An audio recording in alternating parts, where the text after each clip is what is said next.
¿O qué llegó el Chapo y empezó a repartir droga a todo mundo sin el apoyo de alguien en Estados Unidos? No.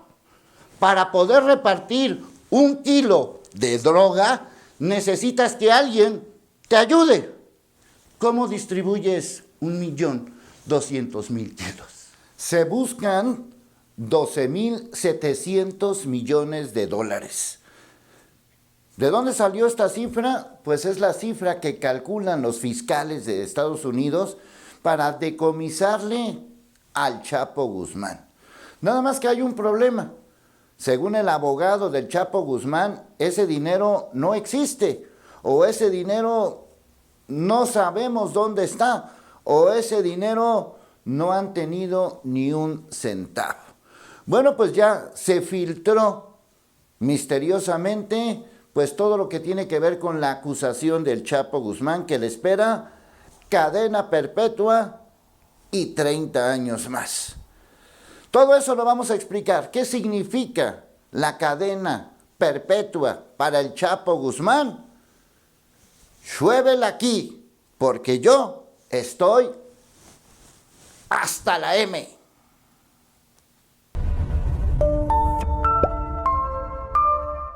El gobierno de Estados Unidos se enfrenta a un gran problema relacionado con el Chapo Guzmán porque busca 12.700 millones de dólares. La verdad es que es una cifra que ni siquiera nos podemos imaginar y tampoco podemos entender cómo todo este brete relacionado con el Chapo, a final de cuentas son 12.700 millones de dólares, que dicho de otra manera no es nada.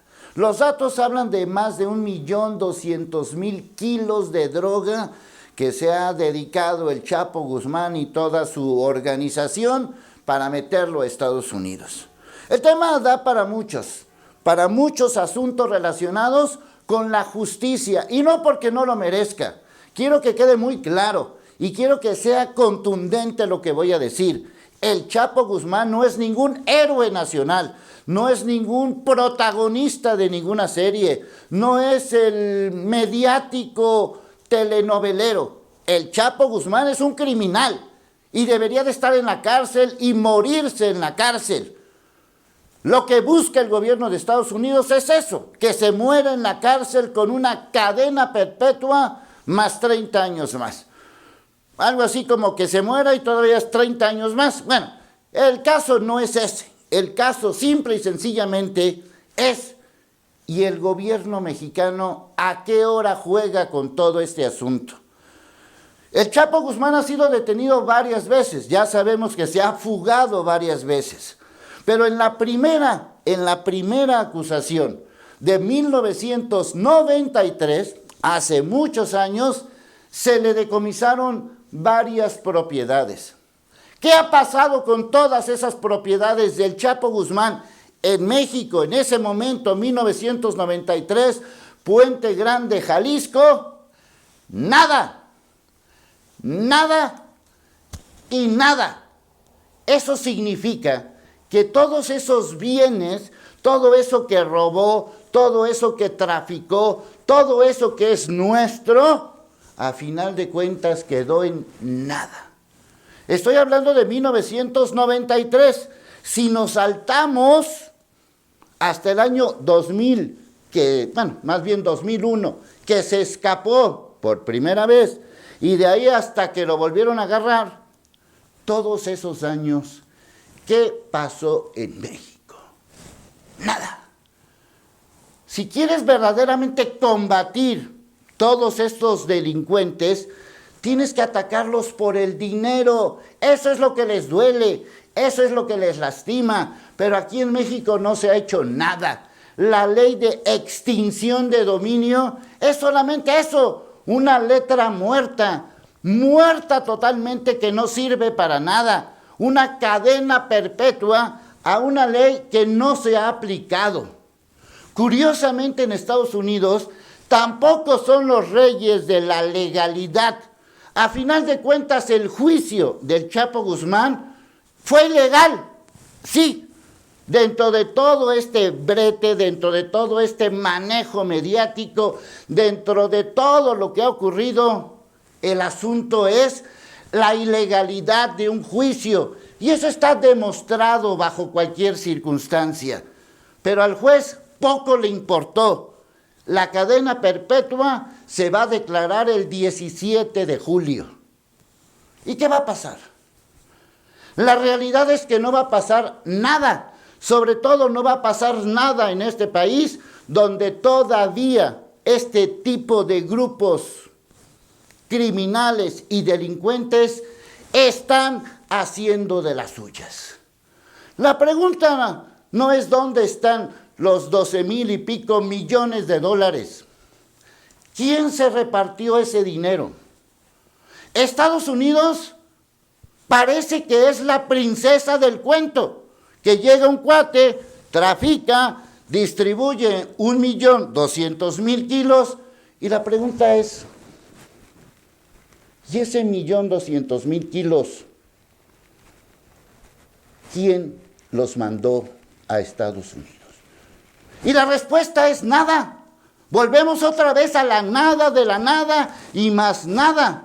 ¿O qué llegó el Chapo y empezó a repartir droga a todo mundo sin el apoyo de alguien en Estados Unidos? No. Para poder repartir 1 kilo de droga, necesitas que alguien te ayude. ¿Cómo distribuyes 1,200,000 kilos? Con la ayuda de alguien. ¿Y ese alguien quién es? ¿Un policía? ¿Un fiscal? ¿Un gobernador? ¿Un alcalde? ¿Un presidente? Nunca lo vamos a saber. El problema del Chapo y de los demás no es solamente este tráfico. Simple y sencillamente, para que lo logren, necesitan la complicidad de un sistema criminal que está en los propios gobiernos y que de eso nadie habla, nadie dice. ¿O qué acaso el Chapo se manejaba solo? Bueno, te lo voy a poner de esta manera. Trata de entrar a Estados Unidos y vende cacahuates. ¿Cacahuates? Entra a Estados Unidos, ponte en un lugar y vende cacahuates. Cacahuates, o aguacates, o naranjas. Es decir, productos normales. ¿Acaso crees que se pueda en Estados Unidos vender 1,000,000 de kilos de cacahuates? No, no se puede. O se puede simplemente cuando haya alguien que te ayuda. Y de eso tampoco nadie habla. Los gobiernos de México y de Estados Unidos y de otros países han sido cómplices de gente criminal como el Chapo Guzmán y no ha habido ningún castigado. Que se pudra en la cárcel, que se muera en la cárcel, más 30 años más, ya a estas alturas es lo de menos. Lo que no es lo de menos es todo este crimen organizado que no se hace solo y del cual nunca se va a hacer justicia. El Chapo es solamente una bandera, es solamente un pedacito de toda una estructura que sigue vigente en México y en Estados Unidos y que todo el mundo calla y que nadie dice nada, porque en este país, en Estados Unidos y en los demás, hay complicidad con esta clase de delincuentes. Y eso a mí me lastima, porque lastima a toda una población, porque se hacen los héroes cuando son verdaderamente cómplices. Yo ya estoy hasta la M que me cuenten mentiras, ya estoy hasta la M que me cuenten telenovelas, ya estoy hasta la M de ver una serie cuyo final cualquiera puede anticipar. Ya estoy hasta la M de que en este tipo de temas distribuyen dinero y nadie sabe nada. Schwebel, aquí. ¿Tú de qué estás hasta la M? Hasta la madre, para que me entiendas.